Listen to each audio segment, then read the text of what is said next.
ನಾನು ವಿಚಿತ್ರವಾದ ದೊಡ್ಡ ದೆವ್ವ ಅಂತ ಅಟ್ಯಾಕ್ ಮಾಡೋದಕ್ಕೆ ಮ್ಯಾಟ್ನಿ ಸಿನಿಮಾದವ್ರು ಬರ್ತಾ ಇದಾರೆ. ಇನ್ನು ಎಂತ ದೊಡ್ಡ ದೆವ್ವನೇ ಆದ್ರೂ ಕೂಡ ನಾನು ಪವರ್ಫುಲ್ ಆಗಿ ಮಾಟ ಮಂತ್ರ ಮಾಡಿ ಓಡಿಸ್ಬಿಡ್ತೀನಿ ಅಂತ ಅವತಾರ ಪುರುಷ ಚಾಪ್ಟರ್ 2 ಅವರು ಕೂಡ ಅಟ್ಯಾಕ್ ಮಾಡ್ತಾ ಇದಾರೆ. ಇನ್ನು ಈ ಶುಕ್ರವಾರ ಫುಲ್ ಫೈಟ್. ಓಕೆ ಈ ಟ್ರೈಲರ್ ಒಳಗಡೆ ಅಂತದ್ ಏನೇನಿದೆ ಅಂತ ಕೆದಕಿ ಹುಡುಕಿ ತೆಗೆಯೋಣ ಬನ್ನಿ.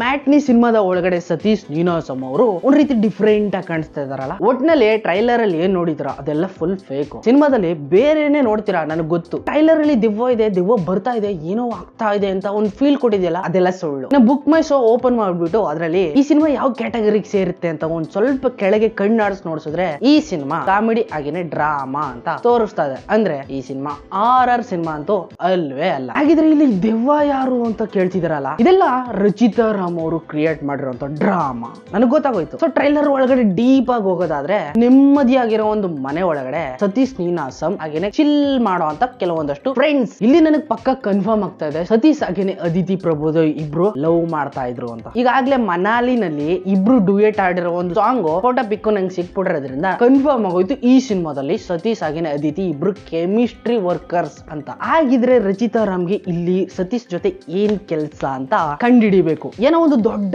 ಗಿಫ್ಟ್ ಸರ್ಪ್ರೈಸ್ ಜೊತೆ ಇಲ್ಲಿ ಅದಿತಿ ಎಂಟ್ರಿ ಕೊಡ್ತಾ ಇದ್ದಾಳೆ ಸತೀಶ್ ಅವರ ಮನೆ ಒಳಗಡೆ. ಸಡನ್ ಆಗಿ ಅಲ್ಲಿ ಅವಳದು ಮರ್ಡರ್ ಆಗೋಗುತ್ತೆ, ಯಾರೋ ಕೊಲೆ ಮಾಡ್ಬಿಡ್ತಾರೆ, ಅದು ಯಾರು ಅಂತ ಕಂಡು ಹಿಡಿಬೇಕು. ಇನ್ನು ಅದಿತಿ ಆತ್ಮ ಬಂದು ಇವ್ರಿಗೆಲ್ಲ ಟಾರ್ಚರ್ ಕೊಡ್ತದೆ ಅಂತ ಟ್ರೈಲರ್ ಅಲ್ಲಿ ನೋಡಿರೋದು ನೀವು. ಅದು ರಚಿತಾ ರಾಮ್ ಕ್ರಿಯೇಟ್ ಮಾಡಿರುವಂತ ಒಂದು ಡ್ರಾಮಾ.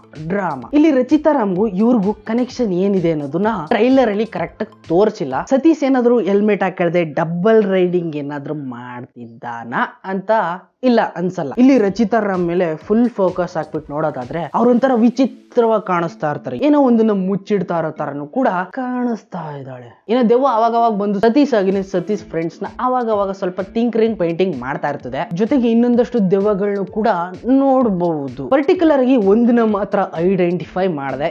ಇವನು ಟ್ರೈಲರ್ ಅಲ್ಲಿ 99% hero heroine Rachita Ramu etcetera ಆಳುಮುಳು ಅವ್ರು ಎಲ್ಲರನ್ನು ಫೋಕಸ್ ಮಾಡಿದ್ದಾರೆ. ಇವನೊಬ್ಬನ ಯಾವ್ದೋ ಒಂದು ಭಾಗದಲ್ಲಿ ಉಪ್ಪಿನಕಾಯಿ ಹಾಕ್ತಂಗೆ ಹಾಕ್ಬಿಟ್ಟಿದ್ದಾರೆ. ಸೊ ಈಗ ಇವನ್ ಮೇಲೆ ಸ್ವಲ್ಪ ಡೌಟ್ ಬರ್ತಾ ಇದೆ, ಇವನಿಂದ ಏನಾದ್ರು ಆಗಿರ್ಬಹುದು ಅಂತ. ಅದಲ್ದೇನೆ ಅದಿತಿ ಅವ್ರ ಅಮ್ಮ ಪೊಲೀಸ್ ಸ್ಟೇಷನ್ಗೂ ಕೂಡ ಹೋಗಿ ಕಂಪ್ಲೇಂಟ್ ಕೊಡ್ತಾ ಇರ್ತಾಳೆ, ನನ್ನ ಮಗಳು ಕಳೆದೋಗಿ 3 ದಿನ ಆಯ್ತು ಅಂತ. ಮನೇಲಿ ನಡೀತಾ ಇರೋ ಈ ಪ್ಯಾರಾನಾರ್ಮಲ್ ಆಕ್ಟಿವಿಟಿಗೂ ರಚಿತಾ ರಾಮ್ಗೂ ಏನೋ ಲಿಂಕ್ ಇದೆ ಅಂತ. ಯಾಕೆ ರಚಿತಾ ರಾಮ್ ಅದಿತಿ ಅವ್ರ ಅಕ್ಕ ಆಗಿರ್ಬಾರ್ದು, ಡೇಟ್ ತೋರಿಸ್ಕೊಳ್ಳೋದು ಯಾಕೆ ಬಂದಿರಬಾರ್ದು ಅಂತ ನನಗೆ ಅವಾಗ ಅನಿಸಿಕೆ ಬರ್ತಾ ಇರ್ತದೆ. ನಿಮ್ಗೆ ಏನಂತ ಬರುತ್ತೋ ಅದನ್ನ ಕಮೆಂಟ್ ಮಾಡಿ ತಿಳಿಸ್ಬಿಡಿ. ಸೊ ಇದು ನಾನು ಕಂಡಂತ ಈ ಟ್ರೈಲರ್ ಒಳಗಡೆ ಇರುವಂತ ಸಾರಾಂಶಗಳು. ಒಟ್ನಲ್ಲಿ ಕನ್ಫರ್ಮ್ ಆಗಿ ಹೇಳ್ತೀನಿ, ಇದು ಆರ್ ಸಿನಿಮಾ ಅಲ್ಲ. ಲಾಸ್ಟ್ ಅಲ್ಲಿ ಏನಾದ್ರೂ ಒಂದು ಆರ್ ಜಲಕ್ ತೋರಿಸ್ಬೋದೇನೋ. ಇನ್ನು ಈ ಕಡೆ ಅವತಾರ ಪುರುಷ ಆಗಿ ನಮ್ ಶರಣ್ ಅವರು ಈ ದೆವ್ವನ ಓಡಿಸ್ತೀನಿ ಅಂತ ಚಾಲೆಂಜಿಂಗ್ ಆಗಿ ಬರ್ತಾ ಇದ್ದಾರೆ. ಇನ್ನು ಚಾಪ್ಟರ್ 1 ಅಲ್ಲಿ ನೀವು ನೋಡಿದ್ದು ಸಾಯಿ ಕುಮಾರ್ ಮಗ ಕಾಣೆ ಆಗಿದ್ದಾನೆ, ಅವ್ನು ಎಲ್ಲೋಗಿದ್ದಾನೆ ಏನಾಗಿದ್ದಾನೆ ಅಂತ ಗೊತ್ತಿಲ್ಲ. ಆದ್ರೆ ಅವ್ನ ಮಗ ಅಂತ ಅನ್ಕೊಂಡೆ ಶರಣ್ ಅವರು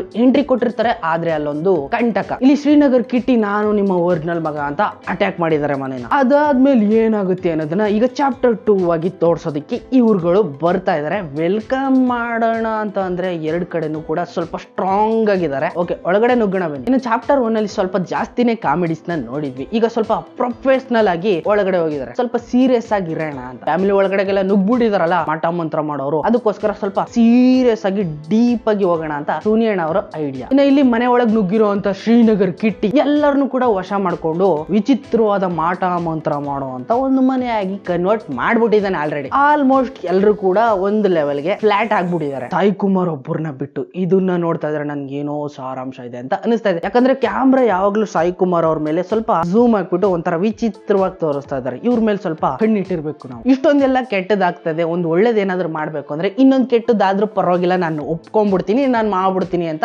ಈ ಕಡೆ ನಮ್ ಶರಣ್ ಅಟ್ಯಾಕ್ ಮಾಡ್ತಾ ಇದ್ದಾನೆ. ಇನ್ನ ಇದನ್ನೆಲ್ಲ ಬೇಸೋದಕ್ಕೆ ಒಬ್ಬರಿಂದ ಸಾಧ್ಯ ಅಂತ ನಮ್ಮ ಶೆಟ್ಟಿ ಅವರು ತಾತ ವಿಚಿತ್ರವಾದ ಹೈಲೇ ಇರುವಂತ ಒಬ್ಬ ತಾತನಾಗಿ ಎಂಟ್ರಿ. ಇವ್ರೇನು ಮಾಡಬಲ್ರು ಅಂತ ನಾವು ಸಿನಿಮಾದಲ್ಲೇ ನೋಡ್ಬೇಕಾಗುತ್ತೆ. ಇವರಿಂದ ಹೆಲ್ಪ್ ತಗೊಂಡು ಶರಣ್ ಅವರು ನುಗ್ಗುತ್ತಾರೆ ಮನೆ ಒಳಗಡೆಗೆ. ರೈಟ್. ಇನ್ನು ಸಾಯಿ ಕುಮಾರ್ ಅವರ ಕಳೆದೋಗಿರೋ ಮಗ ಯಾಕೆ ಶರಣೆ ಆಗಿರಬಾರ್ದು ಅಂತ ಎಲ್ಲ ಒಂದ್ ಕಡೆ ಥಿಂಕಿಂಗ್ ಅವಾಗ ಬರ್ತಾ ಇರ್ತದೆ. ಅದ್ರ ಬಗ್ಗೆ ನೀವೇನ್ ಹೇಳ್ತೀರಾ ಅಂತ ಕಮೆಂಟ್ ಮಾಡ್ಬಿಡಿ. ನನ್ಗೆ ಅವಾಗ ಸ್ವಲ್ಪ ಅನಿಸ್ತಾ ಇರ್ತದೆ, ಯಾವ್ದೋ ಒಂದು ರೂಮ್ಗೆ ಒಂದು ಕೋಣೆಗೆ ಚಿಲಕನ್ ಹಾಕಿ ಏನೇನೋ ಮಾಟ ಮಂತ್ರ ಮಾಡಿ ಏನೋ ದ್ರಾರ ಗೀರ ಎಲ್ಲಾನು ಸುತ್ತಿ ಏನೇನೋ ಹಾಕಿ ಮಡಗ್ಬಿಟ್ಟಿದ್ದಾರೆ. ಅದ್ರೊಳಗಡೆ ಏನಿರಬಹುದು ಅಂತ ಕುತೂಹಲ ಜಾಸ್ತಿ ಆಗ್ತಾ ಇದೆ. ಚಾಪ್ಟರ್ 1 ಅಲ್ಲೂ ಕೂಡ ರಿವೀಲ್ಡ್ ಮಾಡಿಲ್ಲ, ಇದ್ರಲ್ಲಿ ರಿವೀಲ್ಡ್ ಮಾಡ್ತಾರೆ. ಅದೇನು ಅಂತ ಗೊತ್ತಾಗ್ಲೇಬೇಕು. ಅದಕ್ಕೂ ಶರಣ್ ಏನೋ ಒಂದು ದೊಡ್ಡ ಲಿಂಕ್ ಇದೆ ಅನ್ನೋದು ಮಾತ್ರ ಇಲ್ಲಿ ಗೊತ್ತಾಗ್ತಾ ಇದೆ. ಇಷ್ಟು ದೊಡ್ಡ ಸ್ಟೋರಿ ನಡೀತಾ ಇರ್ಬೇಕಾದ್ರೆ ಹೀರೋಯಿನ್ಗೂ ಕೂಡ ಸ್ವಲ್ಪ ಸ್ಪೇಸ್ ಕೊಡ್ಬೇಕು ಅಂದ್ಬಿಟ್ಟು ಲೈಟ್ ಆಗಿ ಒಂದಷ್ಟು ಜಲಕ್ ಒಟ್ನಲ್ಲಿ ಕ್ಲೈಮ್ಯಾಕ್ಸ್ ವರ್ಗೂ ಬಂದ್ಮೇಲೆ ಚಾಪ್ಟರ್ 1 ನಲ್ಲಿ ಶ್ರೀನಗರ್ ಕಿಟಿ ಗೆದ್ದು ಬಿಟ್ಟಿದ್ದಾನೆ. ಚಾಪ್ಟರ್ 2 ನಲ್ಲಿ ಹೀರೋ ಗೆಲ್ಲಲೇಬೇಕು ಅಂತ ಎಲ್ಲರೂ ಒತ್ತಾಯದ ಮೇರೆಗಾಗಿ ಏನೋ ಒಂದು ದೊಡ್ಡದೇನೋ ಕೊಡ್ತಾ ಇದಾರೆ. ಹೋಗ್ಬಿಡೋಣ. ಇನ್ನು ಈ ಸಿನಿಮಾದಲ್ಲಿ 99% ಸ್ವಲ್ಪ ಆಕ್ಷನ್ ಸಿಗುತ್ತೆ, ಹಾಗೇನೆ ಒಂದು 1% ಎಲ್ಲೋ ಸ್ವಲ್ಪ ಕಾಮಿಡೀಸ್ ಇರಬಹುದು ಅಂತ. ಇದಕ್ಕೆಲ್ಲ ಉತ್ತರ ಸಿಗ್ಬೇಕು ಅಂದ್ರೆ ನಾವು 5ನೇ ತಾರೀಕುವರೆಗೂ ಕಾಯ್ಬೇಕಾಗುತ್ತೆ. ಏನಾಗುತ್ತೆ ಅನ್ನೋದನ್ನ 5ನೇ ತಾರೀಕು ಆದ್ಮೇಲೆ ಎಲ್ಲಾನು ಹೇಳ್ಬಿಡೋಣ. ಓಕೆ ಆಗಿದ್ರೆ ಸಿಗೋಣ ಮುಂದಿನ ವಿಡಿಯೋದಲ್ಲಿ. ಬಾಯ್ ಬಾಯ್.